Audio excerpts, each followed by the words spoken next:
Adrian lion दिग्दर्शित deep water हा एक टेन्स आणि सायकोलॉजिकल थ्रिलर सिनेमा आहे, जो एका टॉक्सिक मॅरेज बद्दलची स्टोरी सांगतो. हा सिनेमा 1957च्या पॅट्रिशिया हायस्मिथ यांच्या कादंबरीवर आधारित आहे. या सिनेमामध्ये आपल्याला नात्यांमधलं ऑब्सेशन, जेलसी आणि विश्वासघात या गोष्टींचे दर्शन होते. विक व्हॅन ॲलेन हा एक श्रीमंत आणि एकांतवासी पुरुष आहे, जो खूपच तरुण आणि अधिक उत्साही असलेल्या मेलिंडा सोबतच्या त्यांच्या लग्नात समाधानी असल्याचे दिसते. वरवर पाहता त्यांचे नाते हे प्रेमापेक्षा अधिक सोयीचे असल्याचे दिसते. मेलिंडा उघडपणे प्रेमसंबंधांमध्येच म्हणजेच अफेअर्समध्ये गुंतलेली असते, तर विक तिच्या याच स्वभावाला टॉलरेट करत असतो. विककडे त्याच्या पत्नीच्या बेवफाईचा सामना करण्याची एक असामान्य शक्ती आहे. तो मेलिंडाशी कधीही सामना करत नाही, तिच्या निष्ठेची मागणीही करत नाही, तर त्याऐवजी हे सर्व प्रकरण उलगडू देतो. तो तिला घटस्फोट देण्यास सुद्धा नकार देतो आणि हे सगळे एका विचित्र पद्धतीने पाहत राहतात. हा अशा प्रकारचा सत्ता संघर्ष त्यांच्यामध्ये सुरूच असतो. मेलिंडाचे प्रेमसंबंध जसजसे वाढत जातात आणि धाडसी होत जातात, तसतसं विकचा संयम तुटू लागतो आणि मानसिक यातना आणि धोकादायक कृतींमधील रेखा अस्पष्ट होत जातात. दोघांच्या नात्यांमधील तणाव तेव्हा वाढतो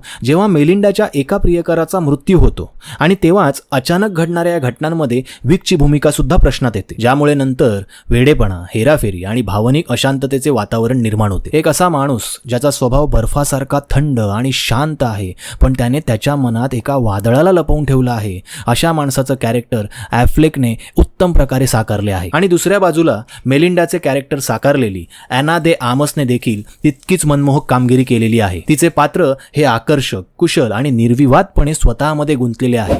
तरीही ॲना दे आमसने तिच्यात असुरक्षिततेची भावना निर्माण केलेली आहे. हा सिनेमा वैवाहिक जीवनातील प्रेमाच्या गुंतागुंतीवरही प्रकाश टाकतो. विक आणि मेलिंडाचे लग्न हे भावनिकदृष्ट्या बिघडलेलेच असते. सततचं tension, absence of genuine intimacy आणि प्रेझेन्स ऑफ बिट्रेयल त्यांच्या रिलेशनला एका पिंजऱ्यामध्ये उभं करतो. हा cinema nature of love, commitment आणि limits of personal boundaries within marriage या सगळ्यांवर देखील प्रश्नचिन्ह उपस्थित करतो. इमोशनल आयसोलेशन आणि दडपशाही कशा प्रकारे अधिक विषारी बनू शकते याचा शोध हा सिनेमा घेतो. एका सायकोलॉजिकल रोलर कोस्टरवर घेऊन जाणारा स्लो बर्नर थ्रिलर मूवीच्या जर तुम्ही शोधात असाल तर हा मूवी तुमच्यासाठी आहे. ऑलमोस्ट 2 तासाचा रनटाईम असलेली, 2022 मध्ये रिलीज झालेली, थ्रिलर आणि मिस्ट्रीने भरलेली डीप वॉटर ही मूवी Amazon प्राईमवर तुम्ही बघू शकता.